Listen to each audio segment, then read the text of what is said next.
Kita nggak sependapat, cuma kita nanti ke depan minta ruang ya, mungkin diskusi, mungkin gelar dengan Pak Kapolri. Di sana udah banyak kepulan asap yang akhirnya membuat banyak yang tumbang gitu Pak. Ada banyak masukan yang saya terima dan itu saya tindak lanjuti.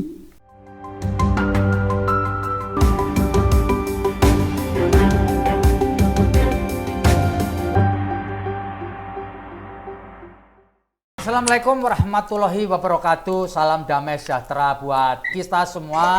Om Swastiastu, Namo Buddhaya, dan salam kebajikan. Saya Feby Mahendra Putra, Direktur Pemberitaan Tribun Network. Kali ini akan ngobrol soal tragedi Kanjuruhan. Seperti kita ketahui, pada tanggal 1 Oktober 2022 yang lalu terjadi tragedi seusai pertandingan sepak bola Liga 1 antara Arema FC versus Persebaya di Stadion Kanjuruhan Malang yang menimbulkan korban sebanyak 712 orang, terdiri dari 135 orang meninggal dunia, 94 orang luka berat, dan 484 orang luka ringan dan sedang. Dalam rangka mencari, menemukan, dan mengungkap fakta terkait dengan terjadinya peristiwa di Stadion Kanjuruhan, pemerintah telah membentuk tim gabungan independen pencari fakta peristiwa Stadion Kanjuruhan Malang atau disingkat dengan TGIPF berdasarkan keputusan Presiden Republik Indonesia nomor 19 tahun 2022. Sejauh ini terdapat 6 orang yang telah ditetapkan sebagai tersangka, yaitu Direktur Utama PT Liga Indonesia atau PT LIP Ahmad Hadian Lukita. Selanjutnya adalah Ketua Panpel Arema FC Abdul Haris, Security Officer Suko Sutrisno, Kabak Op Polres Malang Kompol Wahyu Setio Pranoto, dan Ki-3 Brimob Polda Jatim AKP Hasdarman, dan Kasat Samapta Polres Malang AKP Bambang Sidik Ahmadi. Penyidik berencana melakukan ekshumasi 2 korban tragedi Kanjuruhan yang dimakamkan di Desa Sukolilo, Kecamatan Wajak, Kabupaten Malang pada hari Sabtu tanggal 5 November 2022. Sebagaimana kita ketahui, ekshumasi merupakan penggalian kuburan korban untuk keperluan otopsi karena para korban sebelumnya tidak pernah menjalani otopsi. Untuk itu telah hadir bersama dengan kita semua Ketua Tim Advokasi Tragedi Kanjuruhan, Mas Imam Hidayat. Assalamualaikum Mas. Waalaikumsalam. Iya, terima kasih. Lalu kemudian telah hadir bersama kita juga Pak Kapolres Malang, Pak Ajun Komisaris Besar Polisi Putu Kholis Aryana yang akrab dipanggil Pak Kholis. Assalamualaikum Pak. Iya, dan selanjutnya ada reporter dari Surya dan Tribun Jatim yang meliput acara pertandingan itu, yaitu Mas Rizal Fanani. Assalamualaikum Rizal. Waalaikumsalam Pak. Baik, saya mulai dulu dari Mas Imam ini. Mas, bisa diceritakan nggak awalnya bagaimana keluarga korban Natasha Ramadhani 16 tahun dan Naila Anggraini, keduanya adalah putri dari Pak Devi atau Zulfitri, mengajukan ekshumasi Mas? Silakan Mas Imam. Ya, terima kasih Mas Feby. Salam juga kepada Pak Polis dan Mas Rizal. Saya sampaikan di sini bahwa ekshumasi awal diajukan oleh Mas Devi Ato terhadap kedua putrinya itu tanggal 10 Oktober 2022. Tetapi kemudian ada intimidasi ya secara psikis dengan kehadiran oknum dari Polres Kebumen yang mendatangi keluarga Mas Devi beberapa kali, dan jumlahnya juga ada beberapa orang. Kemudian juga dibangun narasi yang kemudian membuat keluarga Mas Devi itu merasa terintimidasi dan tidak nyaman. Mungkin salah satunya yaitu pertanyaannya adalah dari petugas tersebut menanyakan apakah tidak sayang keluarganya diotopsi. Kemudian yang kedua, apakah sudah berunding dengan keluarga dari Wajah. Sebagaimana kita ketahui, Mas Devi ini kan divorce ya, cerai dengan mantan istrinya yang juga menjadi korban di tragedi Kanjuruhan. Sang istri kemudian menikah lagi. Atas peristiwa-peristiwa itu kemudian Mas Devi pada tanggal 17 Oktober menyatakan untuk membatalkan kesediaannya dilakukan ekshumasi terhadap kedua putrinya. Kemudian dari peristiwa yang sudah terjadi, saya sebagai kuasa hukum dari pemerintah, saya melakukan pendekatan secara intensif ya, kemudian dengan dibantu oleh teman-teman LPSK berusaha memberikan pemahaman kepada Mas Devi bahwa ekshumasi itu sangat dipentingkan untuk proses pidana tragedi Kanjuruhan. Kemudian juga kita mengajukan perlindungan melekat kepada LPSK dan alhamdulillah juga dikabulkan. Akhirnya Mas Devi pada tanggal 22 Oktober kembali menyatakan bersedia dan siap untuk kedua anaknya dilakukan ekshumasi. Itu Mas. Baik, Mas Imam, bisa diceritakan nggak? Ini kan sudah lama ya. Jadi peristiwa 1 Oktober mengajukan 10 Oktober, lalu nanti baru besok ini tanggal 5 dilakukan ekshumasi. Menurut pengetahuan Mas Imam, apakah ini juga nanti akan mempengaruhi hasil otopsi Mas? Karena waktunya sudah lama Mas. Ya Mas Febri, memang info yang saya dengar dari beberapa dokter forensik bahwa mayat tubuh itu efektif ya untuk dilakukan ekshumasi itu paling bagus itu sebelum 14 hari ya. Artinya zat-zat yang terkandung dalam tubuh zat kimia itu masih bisa kemudian dilakukan penelitian apa penyebab dari kematian. Tapi oleh karena ada situasi-situasi yang kemudian mengakibatkan itu batal, kemudian diajukan lagi dan sekarang sudah 35 hari ya dari posisi mayat itu dikuburkan. Memang sih kita berharap bahwa itu masih bisa memberikan ya penjelasan secara ilmiah. Kemudian dari dokter forensik pun yang hadir kita juga berharap karena mereka juga terikat sumpah jabatan supaya objektif. Dan ini kita berharap benar-benar untuk keadilan akibat tragedi Kanjuruhan. Ya, oke, saya bergeser sekarang ke Pak Kapolres Malang, Pak Kholis. Pak Kholis, bisa dijelaskan, Pak Kholis tadi menginformasikan kepada kita bahwa Pak Kholis sekarang berada di sekitar lokasi pemakaman 2 korban yang akan diekshumasi. Pak, bisa dijelaskan Pak situasi terkini Pak, apakah dalam situasi yang kondusif untuk besok dilakukan ekshumasi Pak? Silakan Pak Kapolres.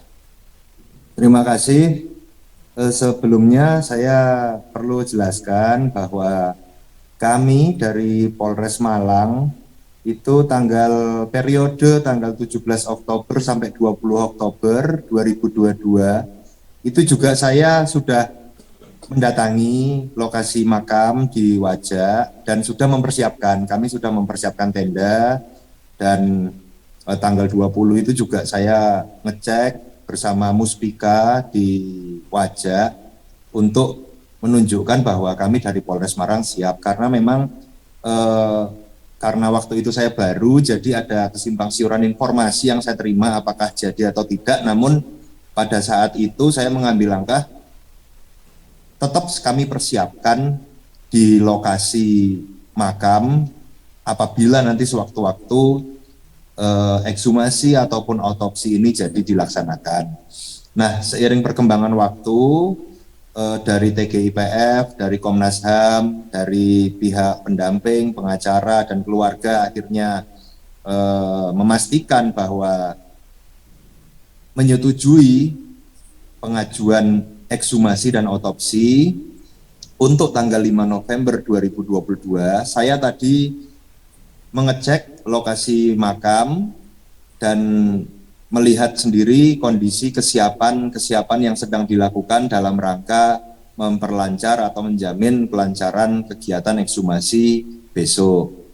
Tenda-tenda sudah didirikan, beberapa perlengkapan masih kami cek dan lengkapi agar besok kami pastikan tidak ada peralatan-peralatan yang mungkin terlupa, sehingga tim dokter besok dari Persatuan Dokter Forensik Indonesia PDFI dari Surabaya maupun dari tim Bidokes Polda Jawa Timur, penyidik di Treskrim kemudian pihak korban sendiri, pihak pemohon, pendamping, pengawas eksternal, pengawas internal, itu bersama-sama dengan kami dan Aremania yang besok berkenan hadir bisa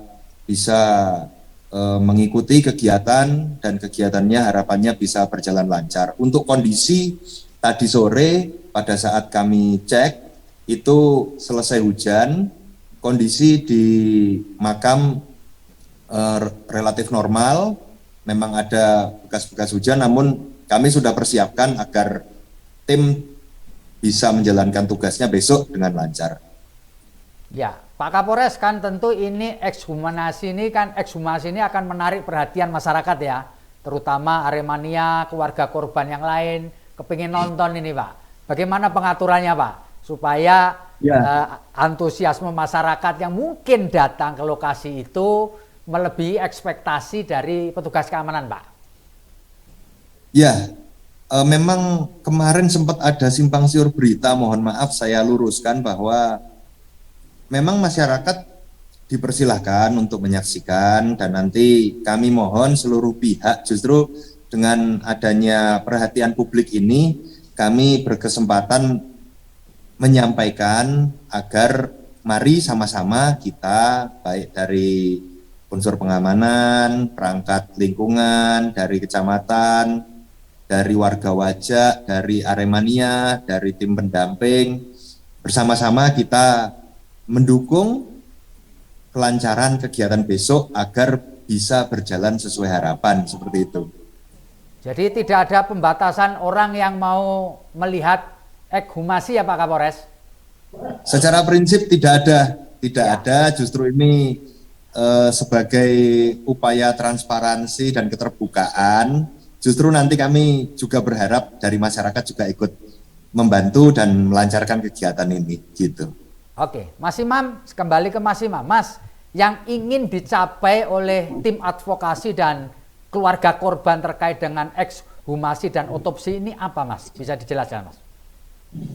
Ya, terima kasih Mas. Pada prinsipnya kita semua warga negara, masyarakat Kota Malang dengan adanya ekshumasi atau otopsi ini kita ingin mencari titik terang penyebab kematian dari tragedi Kanjuruhan. Memang beberapa tim pencari fakta itu sudah menyatakan bahwa penyebab kematian adalah karena gas air mata yang sudah kedaluarsa.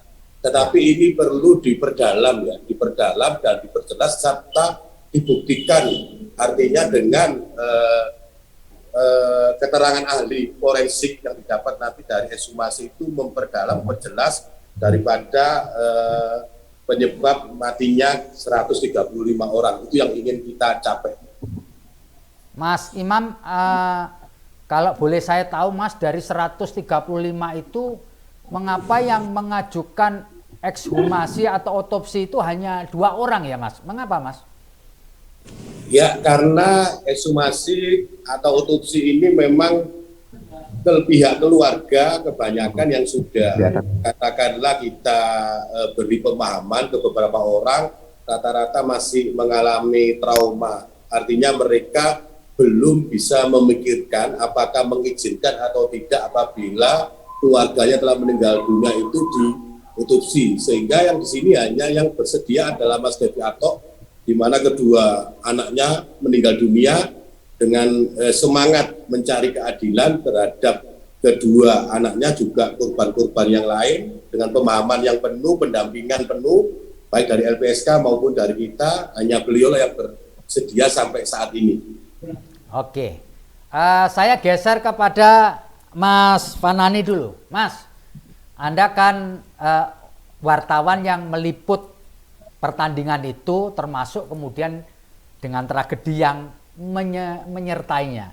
Bisa diungkapkan Mas, apa yang Anda lihat apa yang Anda rasakan pada saat terjadi tragedi pada tanggal 1 Oktober 2022 yang lalu. Silakan Mas Anin.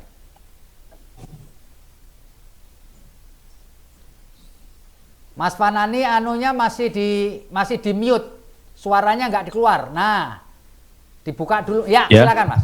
Cek. Makasih Pak. Saya mau akan bercerita sedikit terkait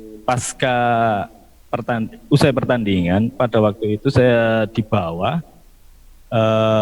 Setelah peluit dibunyikan itu kondisinya masih normal-normal saja. Waktu para pemain di tengah biasanya kan melakukan ritual di tengah lapangan usai laga. Setelah itu ada dua Aremania mungkin yang akhirnya masuk. Awalnya tenang, sempat ada memeluk Sergio sama memeluk Maringa. Namun di tribun ada beberapa Aremania akhirnya banyak yang masuk. Dari situ akhirnya banyak yang masuk. Dari situ kami sebagai jurnalis akhirnya mundur untuk tidak terlalu ke tengah lapangan. Nah, yang saya tahu pada waktu itu ketika rame di Tribun Selatan itu sudah ada asap yang saya lihat, dan yang benar-benar saya ingat itu ada tembakan di Tribun 7. Setelah itu kami disuruh masuk oleh panpel steward agar untuk menyelamatkan diri lah.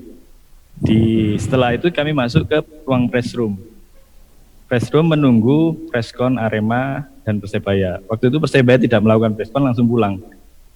Ada mungkin 15 atau 20 menit di ruang preskon itu kan aksesnya juga bisa masuk ke lapangan.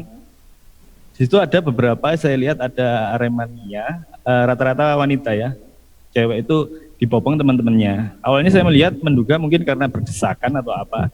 Saya mencoba untuk melihat keluar lagi ke lapangan. Di sana udah banyak kepulan asap yang akhirnya membuat banyak yang tumbang gitu Pak. Ya. Di situ kami juga menolong beberapa Aremania yang matanya sudah nggak bisa dibuka.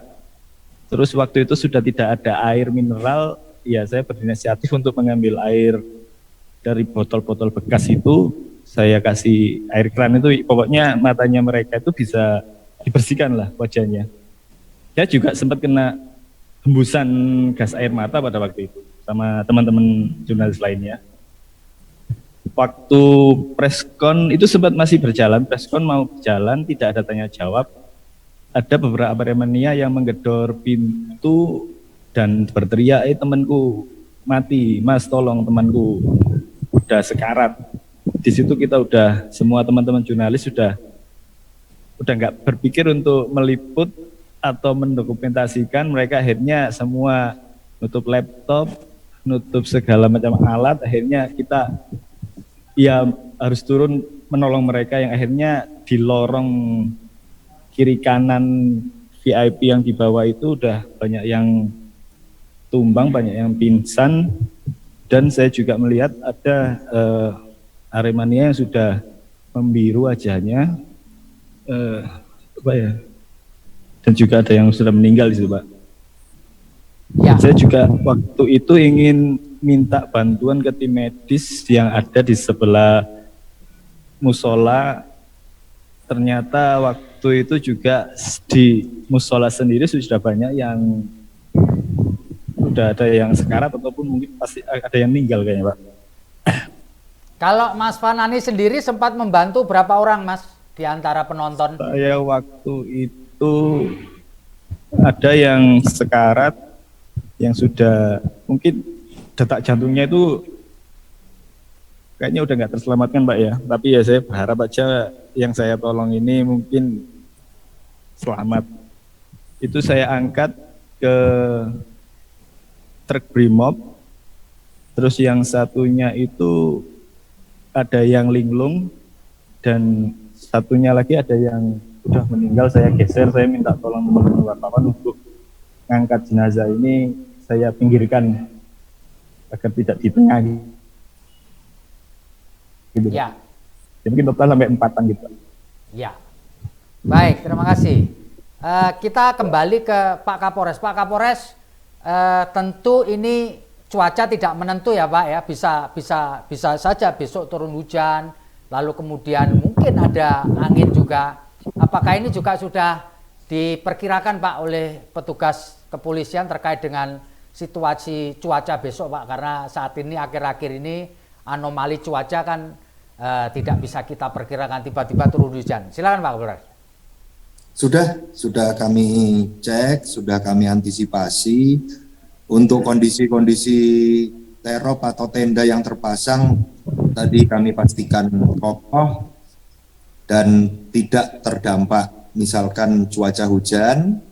Sekaligus tadi kami siapkan beberapa alternatif tempat apabila memang hujan besok turun atau cukup lebat, ada puskesmas, ada rumah sakit Wajah Husada yang terdekat dari lokasi. Ya. Namun kesiapan di lokasi kami pastikan insya Allah tidak terdampak oleh hujan. Kami sudah siapkan tenda yang cukup kokoh, insya Allah bisa menjadi tempat untuk dilaksanakannya ekshumasi di lokasi pemakaman besok. Ya, Mas Imam, bisa dijelaskan Mas, tim gabungan independen pencari fakta sudah selesai melakukan kegiatan dan sudah memberikan laporan. Saya kepingin dapat komentar dari Mas Imam ini mengenai hasil kerja dari tim gabungan independen pencari fakta, Mas. Silakan Mas Imam. Ya, terima kasih Mas. Pada prinsipnya sih kita sepakat ya terhadap temuan-temuan dari tim independen pencari fakta. Ada beberapa temuan itu, yang terakhir kemudian juga dari Komnas HAM kalau nggak salah ya, ada 7 temuan itu, tetapi kemudian Komnas HAM tidak memasukkan tragedi Kanjuruhan sebagai tragedi pelanggaran HAM berat ya. Nah itu yang belum sampai ke situ. Kita sebagai tim advokasi tragedi Kanjuruhan tentu ingin memperdalam, ingin memperluas, ingin lagi lebih detail bagaimana kemudian tragedi Kanjuruhan itu bisa dikategorikan pelanggaran HAM yang berat, bukan pelanggaran HAM yang biasa dengan begitu banyaknya korban yang meninggal dunia. Kita terus mendalami itu. Mas Imam, apa yang nanti akan direkomendasikan oleh tim advokasi tragedi Kanjuruhan ini kepada pemerintah terutama dan kepada penyidik untuk mengungkapkan secara lebih jauh lagi Mas terkait dengan tragedi ini Mas? Apa yang direkomendasikan? Ya, terima kasih. Kita berharap kemudian pertama kepada pihak Polri ya, Polri ini kan Polri yang presisi sekarang ini ya, artinya tegak lurus untuk menegakkan keadilan, mengayomi, melayani, melindungi masyarakat. Saya berharap penyidik Polda Jatim ya, di sini ada Pak Putu Polis Ariana tentu, Bapak Kapolres kita di Polres Panjen. Sebenarnya kita ini kan linier ya dengan penyidik, dengan JPU nantinya ke depan. Artinya korban ini nanti di tingkat penyidikan itu diwakili oleh penyidik Polri, kemudian di persidangan diwakili oleh jaksa penuntut umum. Mari kita persamakan persepsi ya, artinya kita kembali berempati bagaimana kemudian tragedi ini bisa terjadi di luar kita kemudian tidak melindungi oknum-oknum ya, oknum-oknum yang kemudian tidak mendukung program Kapolri, Polri yang presisi. Artinya ini ada kesalahan di oknum bukan di institusi. Harapan kita ke depan, apalagi Pak Polis ini kan Kapolres Panjen yang baru ya, artinya tidak ada keterkaitan, kemudian tidak ada beban beliau ini, ya toh. Itulah kemudian kita minta supaya penyidikan ini berjalan lurus, tegak lurus dan adil sesuai yang sekarang ini kita tahu bahwa terhadap para tersangka 6 ini kan diterapkan pasal 359 ya. Ya. Karena kelalaiannya menyebabkan orang mati dan 360. Sebenarnya kita nggak sependapat. Cuma kita nanti ke depan minta ruang ya, mungkin diskusi, mungkin gelar dengan Pak Kapolri, dengan pihak Polda Jatim, juga dengan Kapolres Panjen, kemudian dengan JPU, bagaimana kemudian pasal yang diterapkan itu pas. Artinya kan kita demo beberapa kali, juga kita juga menyampaikan, saya sebagai advokasi berkirim surat ke Presiden, ke Kapolri, Menko Polhukam, juga ke Kejaksaan Agung, minta supaya penambahan pasal utamanya itu di 338 ya. Artinya ada kesengajaan sadar akan kemungkinan, teorinya begitu, sadar akan kemungkinan apabila ini dilakukan akan menimbulkan kejadian seperti ini. Kita ingin pemahamannya atau pemakaian pasalnya di 338 untuk eksekutornya, Mas. Artinya kan di sini kan belum menyentuh eksekutor ya, oknum, saya bilang oknum ya, oknum dari, kalau nggak salah, dari Brimob Polda Jatim yang menembakkan gas air mata itu, kalau nggak salah dari TGIF itu 45 kali lontaran ya, ke arah tribun. Itu kan sesuatu yang kemudian sangat membuat kita ini miris ya. Apakah itu kemudian kita lari ke 340-nya, apakah itu kemudian sudah direncanakan oleh kalangan elit di atas, artinya Ketua PSSI, kemudian LIP, kemudian juga Presiden Arema SC, juga kemudian broadcasting, itu kan belum menyentuh ke sana, Pak. Artinya ini yang tersangka 6 ini, 359 ini kan saya melihatnya masih menengah ya, yang pelaku 338-nya belum, 340-nya belum tersentuh. Nah, itulah yang kita dorong terus kepada penyidik, juga kepada nanti persidangan jaksa penuntut umum. Saya tekankan sekali lagi bahwa kita ini linier ya. Artinya kita ini diwakili Polri di penyidikan, kemudian di sidang diwakili oleh jaksa penuntut umum. Jangan sampai di antara kita ini terjadi miskomunikasi ya. Makanya kita buka ruang untuk transparansi, mari kita berdiskusi ya, supaya tim kita juga bisa menyampaikan argumentasinya, mungkin dari pihak Polri juga bisa menyampaikan argumentasinya, mengapa memakai pasal 359 bukan 338, dan pihak JPU pun nanti juga bisa menyampaikan argumentasinya. Mari kita berjalan bersama, kita kawal, karena tragedi Kanjuruhan ini luar biasa, artinya nomor 2 di dunia ya, setelah terjadi waktu 40 tahun. Jadi saya harap, mungkin saya mohon Pak Polri supaya kita sama-sama linier, mari kita berjuang bersama. Baik, Pak Kapolres, Pak, tentu Bapak punya tugas untuk mengembalikan kepercayaan masyarakat di Malang dan sekitarnya kepada institusi Polri, terutama Polres Malang. Pak, bisa cerita Pak, apa yang telah dilakukan Pak, dan akan dilakukan untuk mengembalikan kepercayaan masyarakat kepada institusi Polri di wilayah Polres Malang, Pak. Silakan Pak Kapolres. Ya, terima kasih. Tentunya saya banyak mengunjungi, banyak bersilaturahmi, banyak bertemu dengan Aremania, dengan tokoh-tokoh di Malang, dengan keluarga korban, dengan stakeholder, dan yang pasti saya sampaikan bahwa saya mewakili Polres Malang mengucapkan permintaan maaf terhadap adanya kekhilafan, kekeliruan yang masih terjadi selama ini dalam kami memberikan pelayanan, perlindungan, pengayoman kepada warga Malang, khususnya Aremania. Di satu sisi, sebagai bentuk kepedulian, kami juga melakukan banyak hal, termasuk tim trauma healing saat ini juga masih terus bergerak untuk melihat perkembangan korban-korban yang mengalami luka berat maupun luka sedang, termasuk luka ringan. Ada banyak masukan yang saya terima dan itu saya tindak lanjuti untuk bagaimana kita bisa memulihkan kondisi korban dengan secepat-cepatnya. Di satu sisi saya juga terus membangun komunikasi kepada seluruh pihak di Malang untuk bisa memulihkan situasi Kamtibmas yang kondusif di Kabupaten Malang.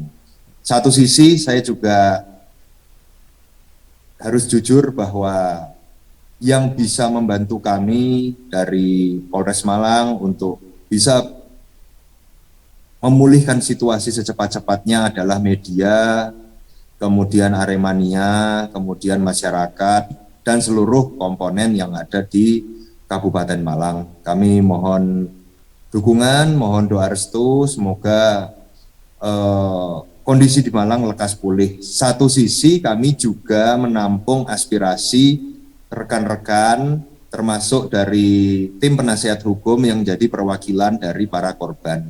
Beberapa hal kemarin kami mendampingi Buka Jari pada saat menerima aksi damai teman-teman Aremania, masukan-masukan dari perwakilan Aremania dan tim penasihat hukum yang sudah disampaikan sudah kami catat, dan kami terus berkomunikasi dengan tim penyidik Polda untuk supaya tersampaikan apa yang jadi aspirasinya, dan penyidik Polda juga menitipkan pesan kepada kami untuk disampaikan kepada dulur-dulur Aremania bahwa hingga saat ini tim penyidik Polda masih terus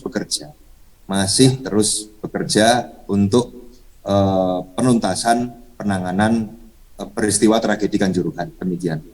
Baik, Mas Imam, bisa cerita dong sepanjang Anda mendampingi para korban sebagai ketua tim advokasi tragedi Kanjuruhan. Kesulitan apa ya, Mas Imam, yang paling Anda rasakan selama ini? Ya, ada beberapa ya klien yang kita tangani, memang rata-rata klien yang datang ke posko Tata itu masih mengalami rasa traumatis ya. Artinya mereka masih ada rasa takut untuk menceritakan fakta kejadian yang sebenarnya. Akhirnya itu akan menyulitkan kita nanti di dalam pendampingan. Ya. Mau perwakilan di Perdata itu yang sering kita alami selama ini ya. Ya. Terus kesulitan lain apa, Mas? Selain dari trauma dari para klien untuk menceritakan, adakah kesulitan lain yang dialami oleh tim advokasi, Mas? Ya, kalau sementara ini memang kita belum bisa kemudian membuka ruang transparansi baik kepada penyidik maupun kepada JPU, yaitu kita belum pernah ketemu satu meja. Itu mungkin yang kesulitan dan keinginan yang kita harapkan ya, bagaimana kemudian kita menyamakan satu persepsi ya. Ya. Jadi yang diinginkan dari tim advokasi adalah bisa duduk satu meja dengan penyidik dan jaksa penuntut umum ya, Mas Imam? Ya, untuk merumuskan mengenai apa dan bagaimana kemudian penanganannya dari tragedi Kanjuruhan ini, supaya tidak kemudian timbul percikan-percikan ketidakpuasan terhadap Aremania, itu kan sangat riskan nanti ya. Ya. Baik. Sekarang saya ke Fanani lagi. Fanani, bisa cerita lanjutannya. Ketika Anda menolong para korban, Anda berada di lokasi kejadian tuh sampai pukul berapa? Waktu itu saya di lokasi itu menunggu semua clear, Pak. Maksudnya semua sudah terevakuasi, itu sekitar pukul 1:30. Memastikan di sana sudah clear semua. Dan yang informasi yang saya dapat itu ada 35 orang yang meninggal, penonton yang meninggal itu di stadion. Ya. Dan ratusan itu dibawa ke rumah sakit. Dan waktu itu dapat kabar Kapolda mau ke Polres Malang jam 1:30 lah. Ya. Teman-teman wartawan meninggalkan Kanjuruhan. Oke. Banyak cerita menarik, diantaranya adalah cerita mengenai pintu nomor 13. Apa Anda punya cerita mengenai pintu nomor 13 itu? Kalau dari sisi saya sendiri, Pak, dulu juga saya sering nonton Arema, dan pintu 13 itu menjadi pintu favorit saya ketika melihat Arema di tahun 2003 hingga 2010. Itu menjadi, ya setiap kali saya menonton di sana, sebelum menjadi jurnalis, ya pintu 13 itu menjadi, setiap kali saya menonton Arema ya di Tribun Selatan itu, tapi tempat duduknya kami di Tribun 12. Ya. Tapi pas waktu kejadian itu, saya tidak sempat ke sana 2 hari, Setelah itu 3 harinya saya sempat ke sana melihat kondisi, ya banyak tabur bunga, banyak Aremania yang mengirimkan doa di sana hingga malam 7 hari itu, Pak.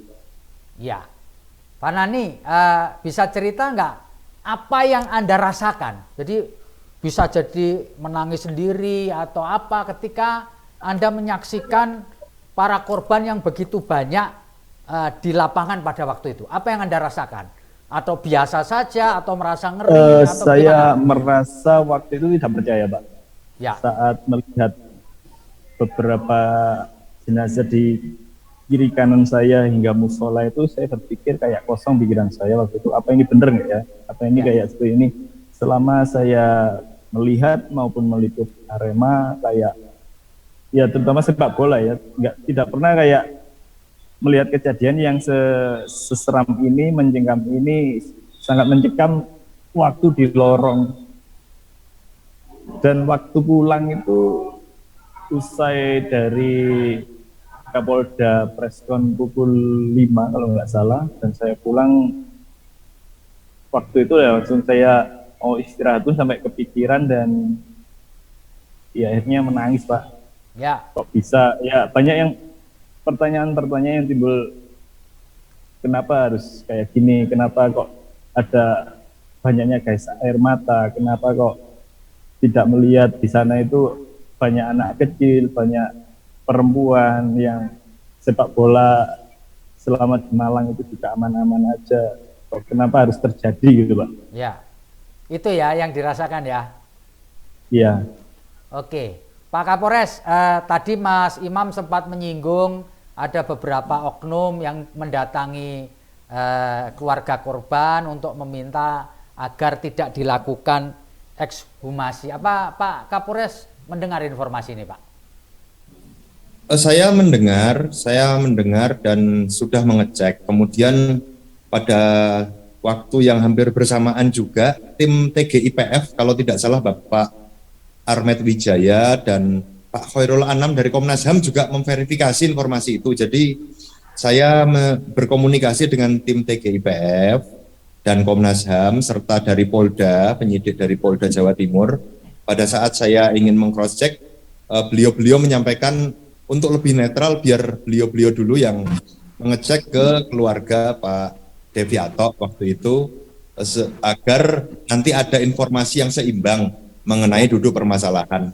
Dan beberapa masukan, beberapa statement juga sudah disampaikan oleh tim TGIPF dan Komnas HAM, dan kami berkomunikasi. Pada prinsipnya Polres Malang di dalam kegiatan ekshumasi ini menyiapkan sarana dan fasilitas, berikut juga pelayanan pengamanan, sedangkan nanti yang berkepentingan atau beraktivitas secara teknis adalah tim penyidik dari Polda Jawa Timur dan tim dokter forensik dari Polda dari Surabaya, seperti itu. Ya, oke, kita sudah di penghujung wawancara ini, Mas Imam, Pak Kapolres dan Pak Nani. Saya kepingin Mas Imam dulu menyampaikan closing statement, Mas, terkait dengan tragedi Kanjuruhan, termasuk rencana untuk melakukan ekshumasi besok Sabtu tanggal 5 November 2022. Silakan Mas Imam. Ya, terima kasih. Pertama saya sampaikan kepada pihak kepolisian, juga kepada pihak dokter forensik Jawa Timur yang besok akan melakukan ekshumasi atau otopsi supaya mereka tetap di rel kejujuran, kebenaran, dan mereka juga terikat sumpah jabatan dan harus memahami juga bahwa pertanggungjawaban terhadap kerja-kerja mereka para dokter forensik itu nantinya dipertanggungjawabkan nggak di dunia aja, tapi juga di akhirat kelak. Itu yang pertama. Yang kedua juga harapan kita kepada penyidik, marilah kita bersama-sama transparan, berdiskusi, jangan sampai kemudian perkara yang sebenarnya itu belum sempurna sudah diajukan ke pihak kejaksaan, kemudian P21 akan menimbulkan nanti permasalahan yang baru dari Aremania. Itu harapan kita. Baik, selanjutnya Pak Kapolres bisa menyampaikan closing statement di penghujung acara kita. Silakan Pak. Terima kasih. Mohon maaf saya sambil perjalanan Siap. kembali ke makam Ya. karena mendampingi Bapak Direktur Reskrim Polda Jawa Timur. Ya. Kami terus menampung aspirasi dari masyarakat, warga Malang yang berkomitmen untuk terus mengawal perkembangan penyidikan perkara ini. Kami sampaikan bahwa tim penyidik dari Polda Jawa Timur juga masih terus bergerak, masih terus bekerja.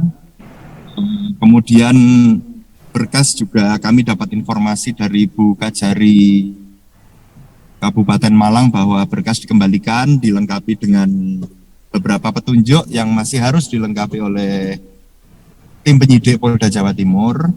Apabila nanti dari tim kuasa hukum atau tim advokasi korban ingin meminta perkembangan tentang proses penyidikan, bisa ke kami di Polres Malang untuk nanti kami bisa tindak lanjuti komunikasi dengan penyidik yang ada di Polda Jawa Timur. Terima kasih. Baik, yang terakhir Mas Fanani, apakah Ya, Anda merasa trauma sampai hari ini melihat tragedi yang luar biasa itu?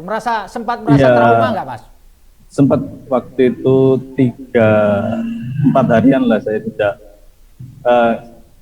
nggak bisa tidur nyenyak gitu Pak, karena banyaknya ini kayak suara-suara kayak Mas tolong Mas temanku mati, Mas gimana, Mas minta air, yang terus mengulang-ulang, kadang tengah malam gitu kebangun. Ya Jadi alhamdulillah. suara-suara itu ya Fanani yang sering terdengar di tengah tidur Anda ya? Ya. Dan Kayak kalau minta sekarang tolong gitu. apakah sudah normal kembali, Mas? Ya alhamdulillah sekarang udah normal Pak. Oke, terima kasih, kita sudah di penghujung acara. Saya menyampaikan terima kasih kepada Mas Imam, kemudian Pak Kapolres dan Fanani. Kita berharap Bapak-bapak semua, tragedi Kanjuruhan ini adalah tragedi yang terakhir. Dan keluarga korban mendapatkan keadilan semaksimal mungkin dan Kepolisian Republik Indonesia kembali mendapatkan kepercayaan masyarakat. Demikian, saya Feby Mahendra Putra, pamit undur diri. Assalamualaikum warahmatullahi wabarakatuh. Salam damai sejahtera buat kita semua. Salam, Om Swastiastu, Namo Buddhaya, dan salam kebajikan. Terima kasih. Terima kasih. Semuanya sehat-sehat semuanya. Thank you.